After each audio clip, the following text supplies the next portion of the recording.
Oke, lupakan sejenak buku sejarah. Ini bukan soal pelajaran. Ini soal pengalaman. Kita nggak akan cuma baca soal pertempuran, kita bakal ada di dalamnya. Coba dibayangin sejenak. Anda ada di sana, di barisan paling depan. Cakrawala di depan Anda kayak pecah. Sesuatu datang, cepat banget.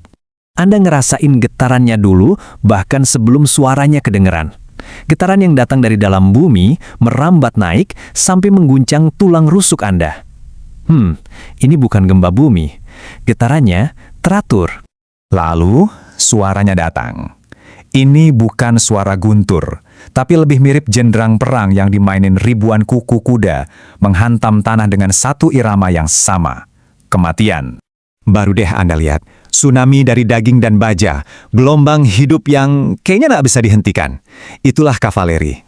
Dan selama ribuan tahun, beginilah cara dunia berakhir bagi banyak orang.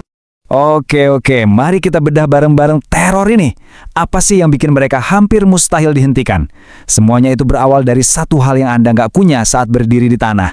Kecepatan absolut.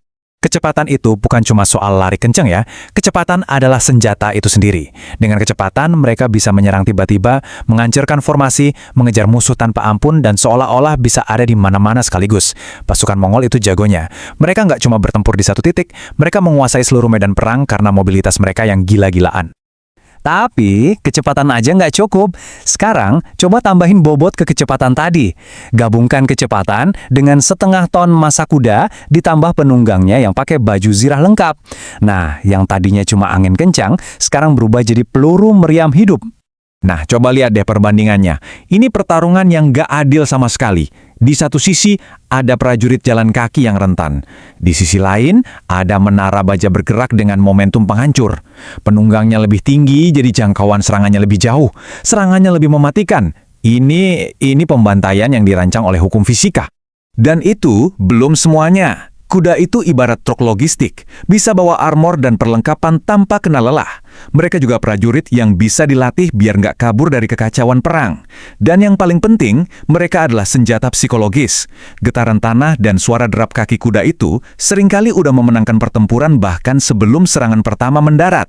Jadi, coba kita gabungkan semuanya. Kecepatan, kekuatan penghancur, logistik, dan teror murni. Hasilnya bukan lagi sekedar hewan tunggangan biasa. Hasilnya adalah sebuah sistem senjata paling dominan di planet ini selama ribuan tahun. Kita ambil contoh pertama ya, kavaleri Mongol. Senjata utama mereka, apa? Kecepatan absolut. Mereka itu kayak badai yang menyapu daratan Eurasia. Contoh kedua yang kontras banget, kesatria lapis baja dari Eropa. Kalau mereka, senjatanya adalah kekuatan brutal. Mereka itu palu godam raksasa yang menghancurkan apapun yang ada di depan mereka. Jadi inilah formula kemenangannya. Bukan cuma satu hal, tapi kombinasi maut dari semuanya. Cepat buat mengepung dari sisi. Kuat buat menghancurkan dari depan, fleksibel untuk beradaptasi, dan menakutkan untuk mematahkan mental lawan. Inilah cetak biru peperangan selama berabad-mabad. Tentu aja, dominasi mereka nggak bertahan selamanya. Penemuan senjata api mengubah aturan main secara total. Tapi, DNA dari kavaleri, prinsip-prinsip dasarnya, itu masih hidup sampai sekarang. Kutipan ini benar-benar merangkum semuanya dengan sempurna. Kuda itu bukan sekedar hewan, dia adalah platform senjata bergerak pertama di dunia. Dia adalah kombinasi sempurna antara mobilitas, kekuatan, dan perlindungan. Dengan kata lain, kuda adalah tank pertama dalam sejarah. Bayangin deh, kecepatan yang saking dahsyatnya, mereka udah ada di depan gerbang kota kamu, bahkan sebelum kabar kedatangannya nyampe. Teror, ini bukan teror biasa. Ini teror murni yang emang dirancang buat ngancurin mental satu bangsa dari dalam. Bikin perlawanan itu, ya kayaknya sia-sia aja. Dan yang terakhir, strategi. Strategi yang pinter banget, yang bisa ngubah medan perang jadi semacam jebakan psikologis yang mustahil dihindari. Ini tuh bukan cuma soal kuda dan penunggangnya ya. Di sini, kita bakal ngebongkar resep rahasia di balik rasa takut itu sendiri. Gimana sih formulanya yang bisa ngubah sekelompok prajurit biasa jadi legenda horor? Sampai-sampai nama mereka doang udah jadi senjata. Oke, jadi apa sih yang ngebedain prajurit biasa sama mesin pembunuh legendaris yang brutal banget? Jelas bukan cuma kekuatan fisik kan. Kebrutalan yang sesungguhnya itu ternyata adalah campuran sempurna dari berbagai elemen mematikan. Dan kita akan bedah semuanya bareng-bareng. Oke, perjalanan kita mulai dari padang rumput Asia yang luas banget. Ini tanah kelahirannya para penunggang kuda nomaden. Mereka lah bisa dibilang yang pertama kali nyempurnain seni perang psikologis. Mereka bikin rasa takut jadi senjata utama buat naklukin musuh. Oke, kita langsung aja ke intinya, bangsa Mongol. Mereka ini bukan sekedar pasukan loh, mereka itu fenomena. Bayangin aja, mereka bisa berkuda berhari-hari non-stop. Artinya, mereka bisa tiba-tiba muncul di tempat yang dianggap mustahil, bikin kaget pasukan yang jumlahnya jauh lebih besar. Mereka juga pinter, gak mau adu jotos langsung. Mereka lebih milih taktik serang kabur. Melemahkan musuh pelan-pelan, terus dijebak pakai taktik pura-pura kalah yang jenius banget. Pesannya simpel dan jelas, ngelawan ya bakal musnah. Bukan cuma kalah, tapi lenyap, dihapus dari sejarah. Nah, ini dia nih yang bikin bangsa Mongol benar-benar mengerikan. Teror mereka itu bukan kekejaman acak-acakan, tapi sebuah kebijakan yang diperhitungkan dengan sangat dingin. Coba pikirin efisiensinya deh. Cukup ancurin satu kota, 10 kota berikutnya bisa langsung takluk. Cuma modal cerita horor. Gila kan? Jadi mereka itu nggak cuma naklukin wilayah, tapi mereka naklukin imajinasi dan harapan musuh. Ini tuh kayak perang informasi, tapi di abad pertengahan. Sekarang, yuk kita bedah taktik pura-pura kalah yang jenius ini. Ini bukan cuma manuver militer biasa loh, ini tuh permainan psikologi level dewa. Pertama, mereka pancing dulu kesombongan lawan. Ya siapa sih yang nolak kesempatan ngejar musuh yang lagi lari kocar-kacir? Nah, pas musuh udah kepancing, masuk langkah kedua, disiplin mereka hancur. Udah nggak berantem sebagai satu kesatuan lagi. Dan akhirnya, langkah ketiga, pas musuh lagi lengah-lengahnya, jebakan mautnya langsung nutup. Jadi, Mongol itu nggak ngalahin fisik musuh dulu. Mereka hancurin ego dan pikiran lawannya duluan. Jauh sebelum Mongol ada, Eropa itu udah punya mimpi buruknya sendiri. Bangsa Hun, yang dipimpin Attila. Bisa dibilang, merekalah pelopornya, pelopor yang pakai reputasi sebagai senjata utama. Mereka sadar banget kalau cerita kekejaman mereka itu bisa nyebar lebih cepat dan lebih jauh dari pasukan mereka sendiri. Jadi, pertahanan musuh udah lemes duluan dari jarak ratusan mil. Seringnya, moral lawan udah ancur-ancuran cuma karena dengar nama Attila dan pasukannya lagi jalan ke arah mereka. Terus apa bedanya Mongol sama Hun? Kan sama-sama serem tuh. Nah, bener. Keduanya emang sama-sama nakutin, tapi rasanya beda. Kalau Mongol, mereka itu arsitek kebrutalan. Teror mereka itu alat buat ngebangun kekaisaran yang stabil dan gede.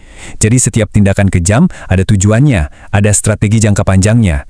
Nah, kalau bangsa Hun, mereka lebih kayak badai. Kekuatan alam yang liar dan gak bisa ditebak. Tujuan mereka ya ngerampok, naklukin, dan nyebarin rasa takut itu sendiri. Simpelnya, Mongol pakai teror buat membangun, Hun pakai teror buat ngehancurin. Oke, sekarang kita tinggalin dulu taktik licik ala padang rumput. Kita pindah ke pendekatan yang beda banget. Kekuatan mentah, frontal, yang bisa ngancurin segalanya. Selamat datang di eranya kavaleri berat Eropa. Di sini, satu serangan dari depan itu bisa jadi awal sekaligus akhir dari pertempuran. Kutipan ini pas banget buat ngegambarinnya. Coba deh bayangin, yang datang ke arah kamu itu bukan cuma tentara, tapi tembok baja dan otot kuda yang lagi lari kenceng banget. Ini bukan lagi pertempuran, ini tabrakan. Momentum yang emang dirancang buat ngehancurin formasi, mental, dan ya, tulang belulang musuh dalam satu gebrakan dahsyat. Dan di puncak evolusi kavaleri berat ini ada mereka, Winged Hussars dari Polandia. Gila, penampilan mereka aja udah jadi senjata psikologis. Coba bayangin, kamu lihat pasukan pakai sayap raksasa di punggungnya yang ngeluarin suara siulan aneh pas nyerbu. Serem banget. Belum lagi tombak super panjang mereka yang bisa nembus beberapa orang sekaligus, plus disiplin tingkat dewa yang bikin serangan mereka kayak longsoran baja. Mereka ini definisi shock and awe. Dan ini bukan cuma soal gaya-gayaan ya. Pembuktiannya ada di sini. Pertempuran Wina tahun 1683. Ini momen legendaris mereka. Pas mereka mimpin serangan kavaleri terbesar sepanjang sejarah, mereka itu bukan cuma menang perang. Mereka berhasil ngancurin pengepungan Wina, dan kata banyak sejarawan, ini mengubah arah sejarah Eropa. Jadi mereka tuh jadi legenda karena mereka benar-benar melakukan hal yang legendaris. Oke, dari Eropa, kita pindah lagi ke medan yang beda total. Gurun pasir yang panas dan gak ada ampun. Di sini, brutal itu bukan soal tebelnya baju zirah, tapi soal kecepatan kilat, daya tahan luar biasa, dan sepinter apa kamu ngerti medan. Kuncinya, kavaleri Arab awal itu ada di sinergi mereka yang sempurna. Pertama, mereka punya kuda Arab yang mungkin kuda terbaik di dunia soal daya tahan dan kecepatan di medan berat. Gurun yang harusnya jadi penghalang, malah mereka jadiin jalan tol pribadi. Terus, taktik mereka itu cair banget, fleksibel, nggak kaku kayak tentara Romawi atau ksatria Eropa. Mereka bisa nyerang dari arah mana aja, hantam titik lemah, terus ngilang lagi ke lautan pasir sebelum musuh yang lebih lambat sempat ngapa-ngapain. Nah, kecepatan ekspansi mereka yang luar biasa itu udah jadi bukti paling nyata betapa efektifnya strategi ini. Oke, jadi kita udah lihat badai dari padang rumput, longsoran baja dari Eropa, sama angin puyuh dari gurun. Mereka semua beda-beda banget gayanya, tapi sama-sama efektif dan brutal. Nah, sekarang waktunya kita tarik benang merah dari semuanya. Ini nih pertanyaan utamanya. Apa sih benang merah yang nyambungin mereka semua? Apa kesamaan antara taktik listiknya Mongol, serangan frontal wing the Hussars, dan manuver kilat kavaleri Arab? Jawabannya ada di kombinasi beberapa faktor kunci. Dan inilah dia formulanya. Bukan cuma salah satu ya, tapi campuran maut dari keempatnya. Ada kecepatan luar biasa buat ngontrol jalannya perang, ada taktik mematikan yang nggak terduga buat ngakalin lawan, ada teror psikologis buat ngehancurin mental musuh, dan semua itu dibungkus sama strategi yang cerdas. Semua pasukan yang kita bahas ini, mereka jago banget ngeracik formula unik mereka sendiri dari bahan-bahan ini. Dan ini poin paling pentingnya, kemenangan terbesar buat mereka itu bukan pas prajurit terakhir musuh jatuh, bukan. Kemenangan terbesar itu adalah saat musuh udah kehilangan keinginan buat ngelawan sama sekali. Mereka nyerang pikiran, nyerang semangat, nyerang harapan. Itulah medan perang yang paling penting.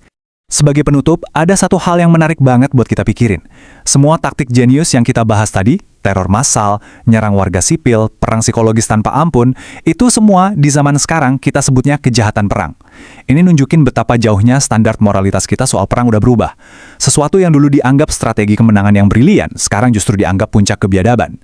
Ini pengingat yang kuat banget sih kalau sejarah itu bukan cuma cerita soal siapa yang menang, tapi juga tentang gimana kita sebagai manusia terus-menerus mendefinisikan ulang di mana batas antara seorang prajurit dan seorang monster. Sampai sini sudah paham? Jadi kalau teman-teman ada yang mau ditanyakan, silahkan komen dan bantu channel ini menjadi lebih besar dan maju.